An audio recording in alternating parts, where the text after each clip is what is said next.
She showed up alone, which surprised me. No Mark, no kids, just Sarah, standing on my brother's porch in the same jeans she'd worn the night she destroyed us, her arms crossed like she was the one who'd been wronged. "Make it quick," she said. "I have plans." I almost laughed. Of course she did. I held up the flash drive. Lisa reached out. Sarah's face didn't change. "Who?" "Mark's ex. The one he left when she was pregnant." I stepped closer, watching her eyes. "The one he ***, Sarah." A flicker, just for a second. Doubt. Then she rolled her eyes. "God, you're pathetic. You really called me here to trash him." "No, I called you here to show you this." I plugged the drive into my laptop and turned the screen toward her. Bank statements. Transfers from Tara's account to Mark's. Drained to 0 2 months before the police report. Then the same pattern with another woman. And another. Always the same amount. $87,500. Almost like it was planned. Sarah's breath hitched. I clicked to the next file. A restraining order from a woman named Elena. Photos of bruises. A text thread between Mark and a buddy. * easy money. Just got to play the soulmate act long enough. *. Sarah's hand flew to her mouth. "He's done this 4 times, I said quietly. "You're just the latest." She shook her head. "No, he loves * me. He. How much have you given him?" Silence. "Sarah, * how much? *. Her voice was small. 87,000. The number hung between us. I expected tears. Rage. Something. But Sarah just stared at the screen, her face blank. Then, so quiet I barely heard it, "I'm pregnant." The words punched through me. She looked up, her eyes glossy. "He said he wanted a fresh start. A baby with * me style." I closed the laptop. He says that to all of them. For the first time in months, Sarah looked at me, really looked at me. Not with pity or disgust. Just fear. What do I do? I should have walked away. Should have let her drown in the mess she made. But then I thought of my daughter's voice. Who are those people? I pulled out my phone. First, we call a lawyer. Sarah didn't move. Second, I said, "Darling, you get the hell away from him before he hurts you. Or our kids." She flinched at * our kids' star. Like she'd forgotten they were Hayes too. The phone rang. Once. Twice. Sarah reached out and grabbed my wrist. "Wait!" I paused. Her grip tightened. "What if he—" The line picked up. My lawyer's voice. Hello. Sarah's fingers trembled against my skin. I lifted the phone. "Yeah, we need help." Outside, a car pulled up. Headlights cut through the curtains. Sarah went pale. Mark was here. And he wasn't alone. The war room of the Galactic Council hummed with the low-frequency vibrations of despair. High Chancellor Violthor, his amphibious skin dulled by stress, gripped the holographic projector as it displayed the latest casualty reports. The Zenthar swarm had broken through the Cygnus line, their biomechanical dreadnoughts reducing entire fleets to molten slag. Across the circular chamber, the representatives of the 12 sovereign species exchanged glances, some fearful, others defiant, all exhausted. "We've lost the Kessari perimeter," Admiral Jorak growled, his carapace still scorched from the last retreat. "If they take the Vorpex Nexus, the core systems will be exposed." A murmur rippled through the room. The Vorpex Nexus was their last major stronghold. Its fall would mean extinction. Then, from the shadows of the lesser delegations, a voice cut through the silence. "There's another option." All eyes turned to Ambassador Kalara, her slender form dwarfed by the warlords around her. The Illyrii were a minor species, known more for their trade acumen than military prowess, but Kalara's reputation for unconventional thinking had earned her a grudging audience. "Speak." Violthor commanded, though his tone suggested he expected little. Kalara activated a secondary display. "The humans." The chamber erupted. "Preposterous," hissed the Corvian envoy, his tendrils flaring. "They are barely spacefaring, violent, fractured, still squabbling over their own irradiated homeworld." Kalara didn't flinch. Exactly. They spent millennia perfecting war. Their history is written in blood and adaptation. The Zenthar have never faced an enemy like them. A skeptical silence followed. The Council knew of Earth, a quarantined backwater, its inhabitants deemed too volatile for integration. But as a hologram replayed the swarm's advance, desperation settled like a weight. Vialthor exhaled, the sound like a deflating pressure seal. Send the delegation. But make it clear, if they fail, we won't intervene when the swarm turns on their world. The humans' response was not what the galactic envoys expected.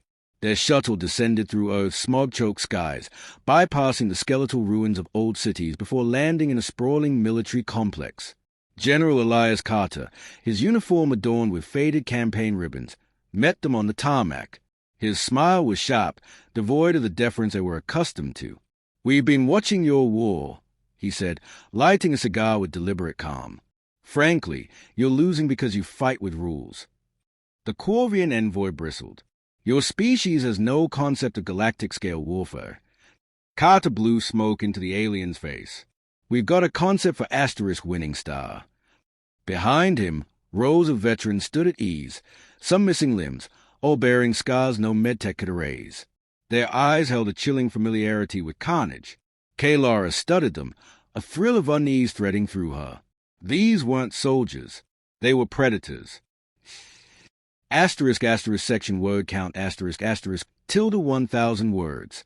Asterisk asterisk key achievements asterisk asterisk. Introduces the asterisk asterisk central conflict asterisk asterisk. Zenthar swarms unstoppable advance. And asterisk asterisk key characters asterisk asterisk. Vialthor, Kalara, Carter. Establishes the asterisk asterisk council's desperation asterisk asterisk and asterisk asterisk humanity's feared reputation asterisk asterisk. Ends on an asterisk asterisk provocative note asterisk asterisk. Human veterans' unsettling presence to compel further reading. Let me know if you'd like any refinements. Victory smelled like burning metal and Ioni's blood. The Galactic Council's chambers, usually pristine, now carried the acrid scent of human warships docked in the upper atmosphere. Chancellor Vialthor watched through the viewport as Earth vessels loomed over the capital, dark, angular, their weapon ports still warm from battle. They hadn't even bothered proper docking procedures.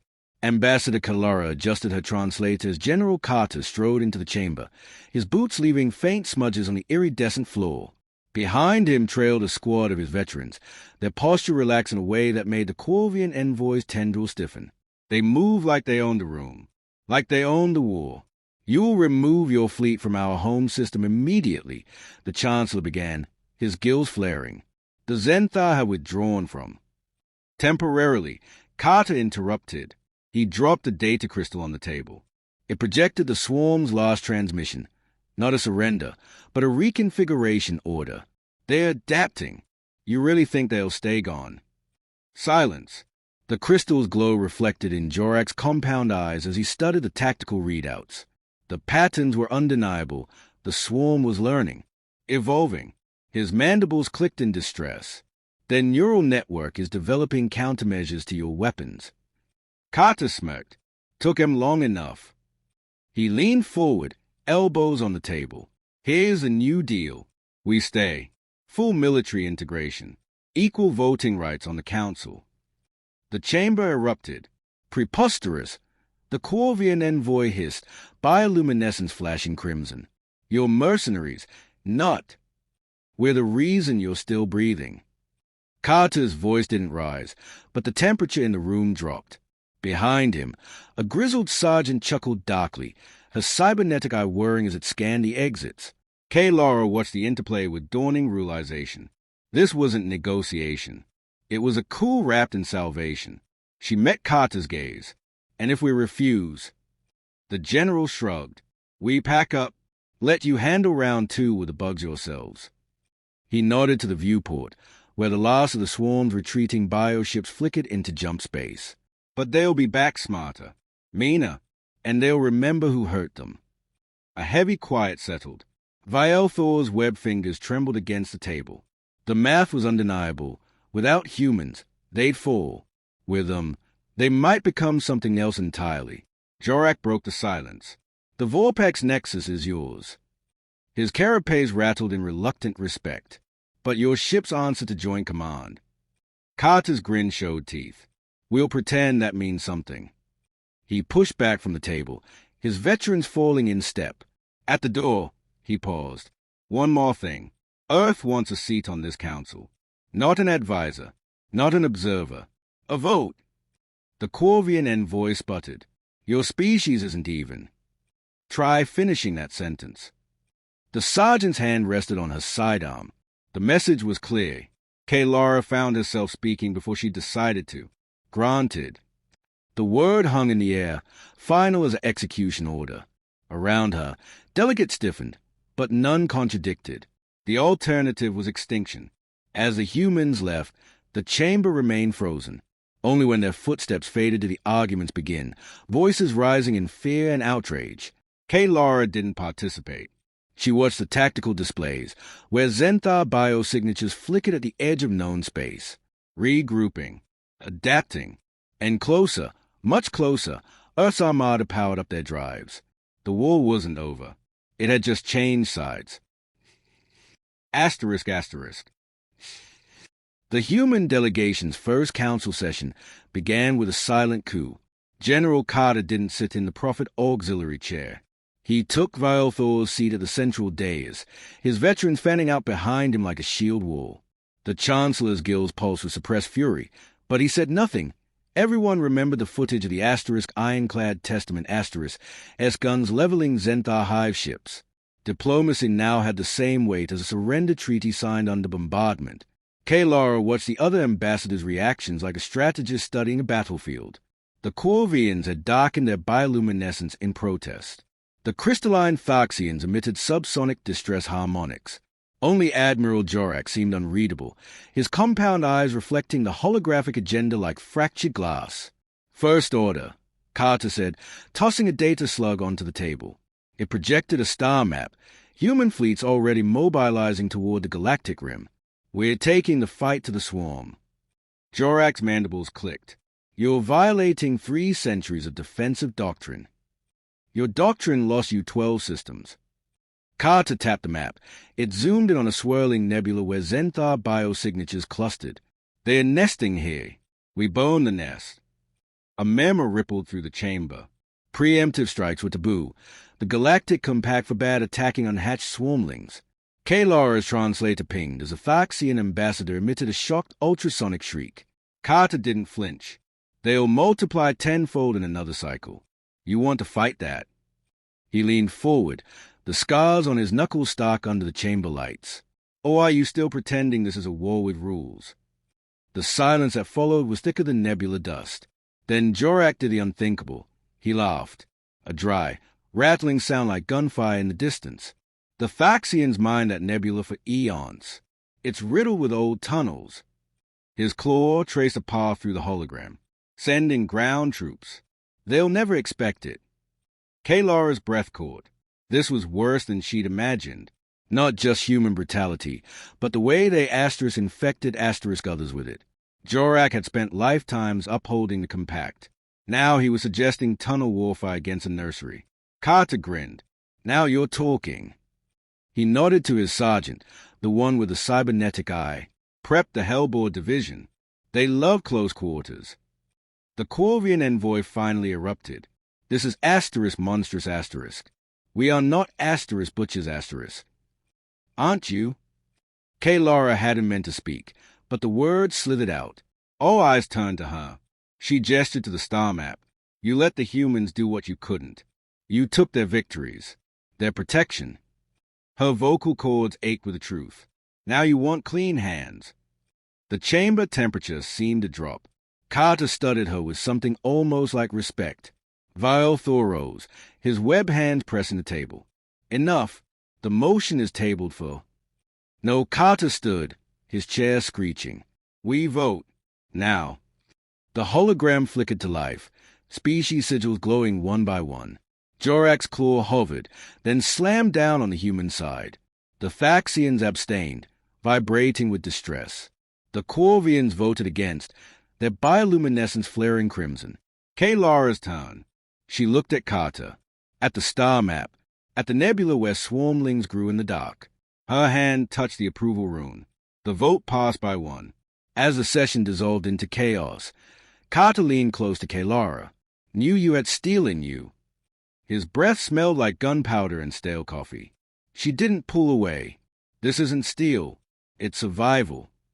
She watched the star map zoom in, the nebula's gases swirling like blood in water. What happens when the swarm are gone? Who do you fight then? Carter's smile didn't reach his eyes. Oh, Ambassador, you're smart enough to know the answer. Outside the viewport, the first human dropships ignited their engines, streaking toward the nebula like knives thrown at the heart of the galaxy. Asterisk, asterisk.